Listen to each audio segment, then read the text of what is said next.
You're listening to WTIM, your information station, and it's time now for your expanded local news. The Taylorville School Board of Education will meet for its regular monthly meeting on Tuesday, October 14th, starting tonight at 6 p.m. The evening will open with a public hearing on the district's intent to issue $3.5 million in working cash fund bonds to increase the district's available funds. It's then followed by the regular meeting. The board is expected to cover a full agenda, including financial items, committee updates, and new business discussions impacting the district's operations. Items on the consent agenda include approval of the September 9th regular meeting minutes, minutes from recent committee meetings, review and approval of claims, the treasurer's report, and consideration of two FFA overnight trips, one to the Iowa Beef Expo livestock judging contest and the other at the Illinois Central College livestock judging contest. Personnel matters are also listed for consideration this evening. The board will also hear a presentation from the district's annual audit from Adam Mathias of LMHN. New business items include resolutions abating taxes levied for debt service on the district's 2021B and 2025 bond series, approval of the fiscal year 26 student enrollment report for information, and a certificate of minutes related to issuing the new $3.5 million in working cash fund bonds. The board is also expected to hold a second reading and approval of specific press policies, approve the fiscal year 25 teacher and administrator salary report as required by the state of Illinois, and adopt the fiscal year 25 annual audit as it's currently presented. Additional items include a memorandum of understanding related to the Performance Evaluation Reform Act's student growth revisions, as well as an executive session to discuss personnel matters. This is subject to change. Regional Radio News will have more on the meeting following the conclusion of tonight's event.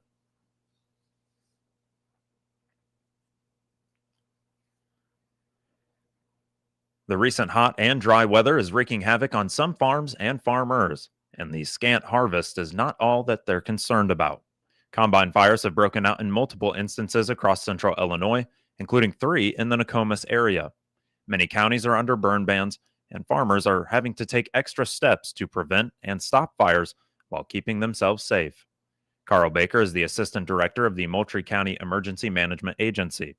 He says as hot as the weather gets, farm equipment heats up even more because of the material that it's made of and the effects of turning it on and using it for several hours. We are in drought season. I mean, we had a little bit of rain about a week and a half ago. I still have cracks in my yard the size of the Grand Canyon. I mean, it's like I could build a bridge over that thing. but when you think about it, how dry those fields are. You can see how dry that corn is. You see how dry the beans are. And that equipment is working overtime. I mean, the farmers are wanting to get it out. And that's their job, that is their profession, their livelihood, and they want to get that product out, get it to market, get it to wherever they're going, whether it's to the river, it's to ADM, wherever they're taking it. So they're working, and the ground's dry, the humidity's dry, the winds are a little bit picking up, and you got hot equipment on it. And so it doesn't have to necessarily spark, but it's just that sitting on hot equipment just can ignite. Fires can destroy more acreage than people may think. This is because of the wide and growing perimeter of a fire as it spreads and expands, and other environmental factors that may exacerbate this. So you think about it, practicing things that contribute to fire risks. Environment is one of the biggest things. You've got low precipitation, you've got low soil moisture, you got relatively low humidity, winds, and temperatures.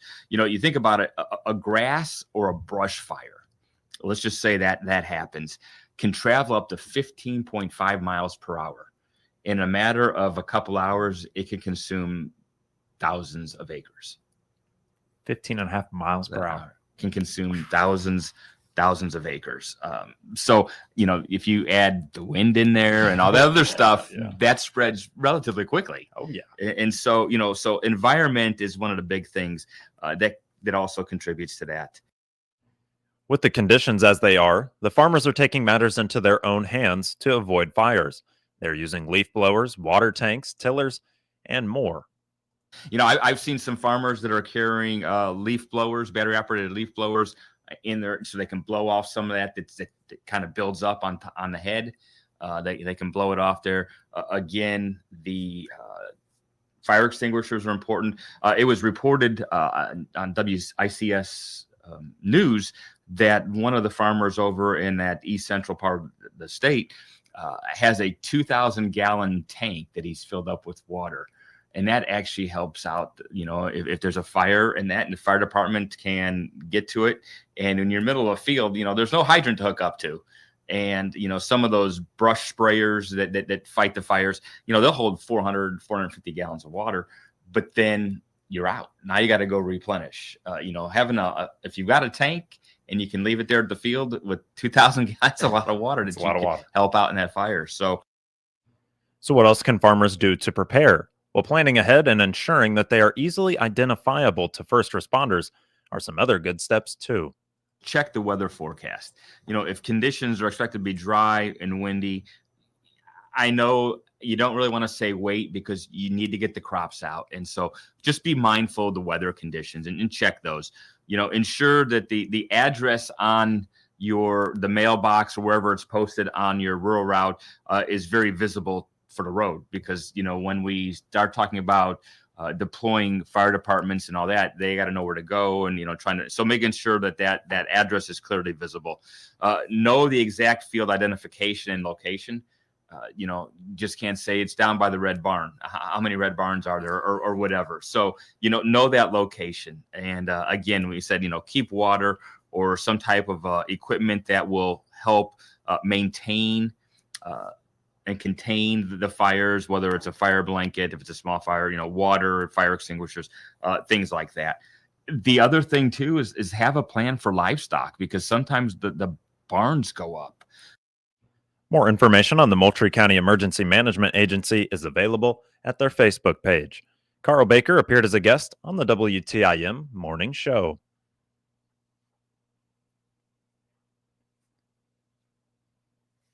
Learning about the University of Illinois Extension has been made easier with their scheduled Taste of Extension event on October 24th. That night from 4:30 p.m. to 7 p.m., Extension educators will be on hand at the Christian County Extension office to answer any questions while providing information on how to join. In addition to learning about their work, educators and master gardeners will hold several workshops and programs throughout the evening. Andrew Holsinger, horticulture educator with the University of Illinois Extension, discussed the event and gives needed details to attend the free night of fun. Premise of this is to give you a taste of what we do and how we do things. We're going to have some programs, pop-up activities, and even a food truck. The Edinburghers will be there with the food truck, and you'll have the availability to make a purchase from them. We do have a short URL, so I don't forget, go.illinois.edu/tasteofextension, and you can find more details. But some of those details are, we're going to have a knot and nurture, macrame, and plant propagation workshop. And so I've been put to the task of plant propagation for this session. So I have some plants that I've gathered, and we're going to do some propagation. But not only will you propagate plants, you'll find a nice new home with a macrame plant hanger. So if you don't have a green thumb, it's not required. If you don't have crafty hands, they're not required.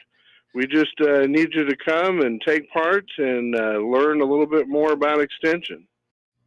Holsinger shares about the activities for that evening. All events are free, but registration is requested by October 17th to participate. So we'll have information on what Extension is, some of our local events, upcoming events. We'll have pumpkin trivia and pumpkin pie in a bag brought to you with Ag in the Classroom. We'll have our master gardeners there with some pop-up activities, some herbal experience, pumpkin, who's got the pumpkin, and pumpkin arrangements with a make and take. So that's going to be first come, first served. Be able to do some decorating, and 'tis the season for decorating pumpkins. And we'll also have Dress for Success. So Valerie wasn't able to be here today, but she'll be there on October 24th to give you some dress interview, professional recommendations on how to dress professionally when you're going for that interview, how to be successful, make that good first impression.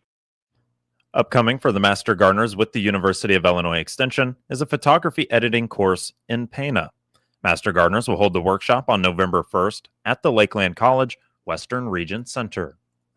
Yeah, the Master Gardeners there in Christian County have had some photography workshops that they put together with a local photographer, and they're continuing that relationship with the local photographer, Mary Davis of Mary Caitlin Photography.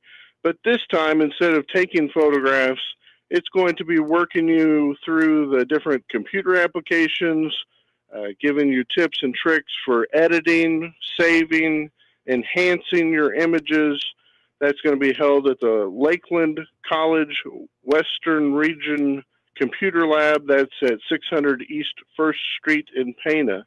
This is also a free event. You need to register by Wednesday, October 29th. And if you have any reasonable accommodations to participate, you can reach out to me by my email, and we'll see what we can do to make it more accessible for you. Holsinger also provides an update on the most recent drought monitor reports for Christian County and surrounding areas. You can find out more about the University of Illinois Extension at extension.illinois.edu. Andrew Holsinger appeared as a guest on the WTIM Morning Show. This will conclude the first portion of your expanded local news, and it's brought to you by First National Bank of Taylorville. And you always need more money to take care of all the gifts Santa is giving. Mackenzie Vaudry here, Universal Banker at First National Bank in Taylorville. We have several loan products from our home equity line of credit to consumer loans and even a Christmas club account to take care of Santa next year. Stop by and visit with me, Mackenzie, for the money you need this holiday season. First National Bank in Taylorville, first every time for 70 years, member FDIC equal housing lender. Moving now to obituaries, which can be found at TaylorvilleDailyNews.com and are brought to you by Sutton Memorial Home. When it comes to organizing your life, Sutton Memorial Home in Taylorville has some words of advice. Consider pre-planning your funeral. The death of a loved one can be a traumatic event in people's lives, and you can spare your family the burden of planning a funeral when they are grieving. Sutton Memorial Home knows that establishing a pre-arrangement assures that important decisions and your personal selection are made in advance and spares your family an additional burden at their time of loss. Sutton Memorial Home in Taylorville. Caring is what they do best. 53-year-old Susanna Thomas of Taylorville died on October 7th. Graveside service will be October 20th at 10 a.m. at Oak Hill Cemetery in Taylorville. Cremation rights have been accorded, and funeral arrangements are being handled by Schaefer Perfetti and Asali Funeral Home in Taylorville. 84-year-old Carl Bernard O'Rourke of Litchfield died on October 4th. A celebration of life will be made at a later date, and funeral arrangements are being handled by Donnell Wigan Funeral Home. 85-year-old Walter William Baird of Taylorville died October 4th. Memorial service will be November 2nd at 2 p.m. at the Taylorville Moose Lodge. Funeral arrangements are being handled by Morand and Goebel Funeral Home in Decatur. And 77-year-old Gail Leon Burkhart of Taylorville, formerly of Kincaid, died on October 7th. Burial will be at Assumption Cemetery before winter, as cremation rights have been accorded and arrangements will be made at a later date. Funeral arrangements are being handled by Masterson Funeral Home in Kincaid. Get details on these and other local news stories at TaylorvilleDailyNews.com or hear them every hour on WTIM. WTIM is your only local news radio.